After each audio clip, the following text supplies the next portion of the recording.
Halo, selamat pagi. Selamat berjumpa kembali di pelajaran geografi. Pada video ini kita akan mempelajari tentang perencanaan tata ruang nasional, provinsi, dan kabupaten kota. Jadi setelah mempelajari ini, nanti kamu akan mengetahui bagaimana sih rencana perencanaan tata ruang wilayah nasional, provinsi, kabupaten, dan kota, dan bagaimana penerapannya saat ini di lapangan. Jadi sesuai atau tidak kamu bisa lihat. Nah, ini adalah contoh penerapan tata ruang, ada jalanan, ada pusat-pusat kegiatan itu dijadikan satu, semuanya sudah berkumpul. Ini pusat-pusat pemerintahan, ada sekolah dekat dengan pusat pemerintahan, ada permukiman, ada sungai. Nah, di pinggirnya masih ada permukiman. Nah, ini sesuai atau tidak? Nanti kita akan bahas. Nah, ini ada contoh tata ruang yang masih baru dibuat. Ini tata ruang ibu kota provinsi, ibu kota negara yang baru di Penajam Pasir Utara. Jadi karena wilayahnya masih kosong, jadi bisa diatur sedemikian rupa sesuai dengan konsep perencanaan tata ruang wilayah. Ini sesuai dengan kearifan lokal, jadi keterpaduan antara lingkungan dengan manusia. Ini permukimannya di sini, ini pusat-pusat kantor-kantor lembaga, jadi nanti orang yang kerja di sini tinggal naik sepeda atau jalan kaki. Ruang Wilayah Indonesia (NKRI). Ruang itu adalah wadah yang meliputi darat, laut, udara, dan bumi segala isinya, termasuk manusia dan makhluk hidup lainnya yang melakukan kegiatan dan memelihara kelangsungan hidupnya. Nah, Indonesia itu wilayahnya sangat luas. Jadi, ruang wilayah Indonesia itu meliputi wilayah daratan, laut, udara, segala isinya itu memiliki potensi yang besar bagi negara Indonesia. Sehingga kita itu harus mensyukuri karunia Tuhan Yang Maha Esa, harus melindunginya dan dikelola secara berkelanjutan. Jadi ruang yang ada di Indonesia itu harus dikelola secara berkelanjutan. Nah, penataan ruang itu harus berlandaskan pada wawasan Nusantara dan ketahanan nasional. Wawasan Nusantara itu yang menyatukan wilayah daratan dan perairan Indonesia menjadi satu kesatuan. Kalau ketahanan nasional itu ketahanan negara atau bangsa dari ancaman luar dan dalam negeri. Nah, tujuan dari penataan ruang itu mewujudkan ruang wilayah nasional yang aman, nyaman, produktif, dan berkelanjutan. Aman itu aman dari bencana, aman dari gangguan sosial budaya. Nyaman itu nyaman bagi orang meninggal, tempat tinggalnya itu nyaman. Produktif itu jadi dapat menghasilkan sesuatu yang berguna, bermanfaat, dan berkelanjutan. Dapat dimanfaatkan hingga generasi yang akan datang. Itu dia adalah tujuan dari penataan ruang. Perencanaan tata ruang itu adalah suatu proses untuk menentukan struktur ruang dan pola ruang yang meliputi penyusunan dan perencanaan tata ruang. Jadi ini biasanya itu kalau nasional itu yang membuat adalah Bappenas, kalau provinsi dan kabupaten kota itu Bapeda yang mengatur perencanaan tata ruang. Struktur ruang itu adalah pusat permukiman dan sistem jaringan prasarana. Jadi struktur itu ada jalanan, ada kabel listrik, kabel internet, air, gas, segala macam itu yang mendukung kegiatan sosial ekonomi masyarakat. Ada juga pola ruang. Pola ruang itu adalah distribusi peruntukan ruang untuk fungsi lindung dan fungsi budidaya. Nanti di sini ada kawasan lindung dan kawasan budidaya. Pola ruang. Pola ruang yang pertama itu adalah kawasan lindung. Jadi tujuannya itu, fungsinya itu untuk melindungi kelestarian lingkungan hidup, mencakup sumber daya alam dan sumber daya buatan. Sumber daya alam itu yang hutan, laut, air, udara. Kalau sumber daya buatan itu yang peninggalan-peninggalan bangsa Indonesia masa lalu, kerajaan-kerajaan, terus kolonial dan sebagainya. Kawasan budidaya itu kawasan yang berfungsi untuk memenuhi kegiatan manusia.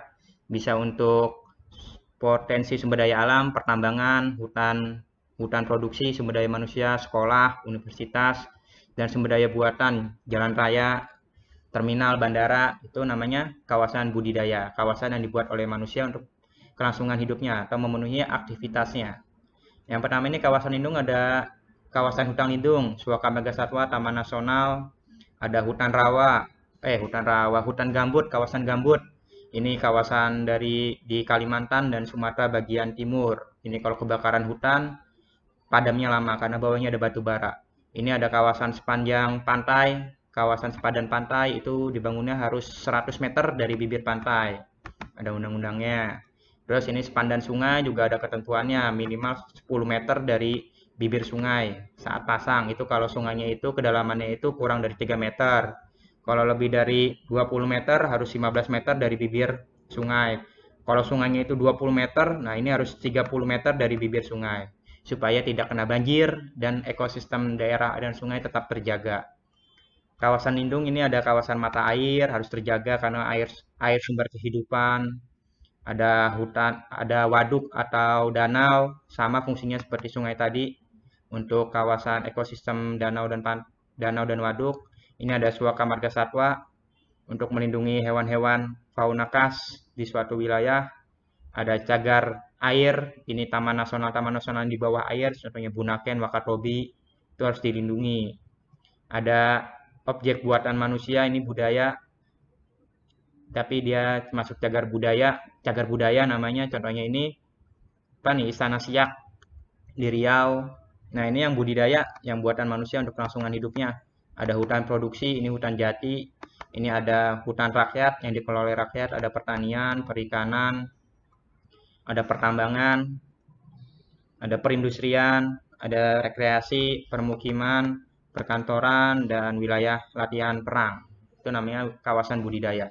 Rencana umum tata ruang itu dibagi menjadi 3, ada RT RW nasional, provinsi, kabupaten, kota. Kalau nasional itu yang mengesahkan presiden, provinsi gubernur, kabupaten kota itu bupati dan wali kota. Nah, yang ini 2 ini dari Bapeda nih yang mengurus Bapeda. Yang ini Bapenas, Badan Pembangunan Nasional. Ini strukturnya, jadi semuanya itu harus berpedoman pada RT RW nasional, terus turun ke provinsi, kabupaten, kota. RT RW nasional itu meliputi rencana jangka panjang, jangka menengah. Terus juga meliputi dari rencana tata ruang pulau, pesisir, dan kawasan strategis nasional. Terus ke bawah seperti itu.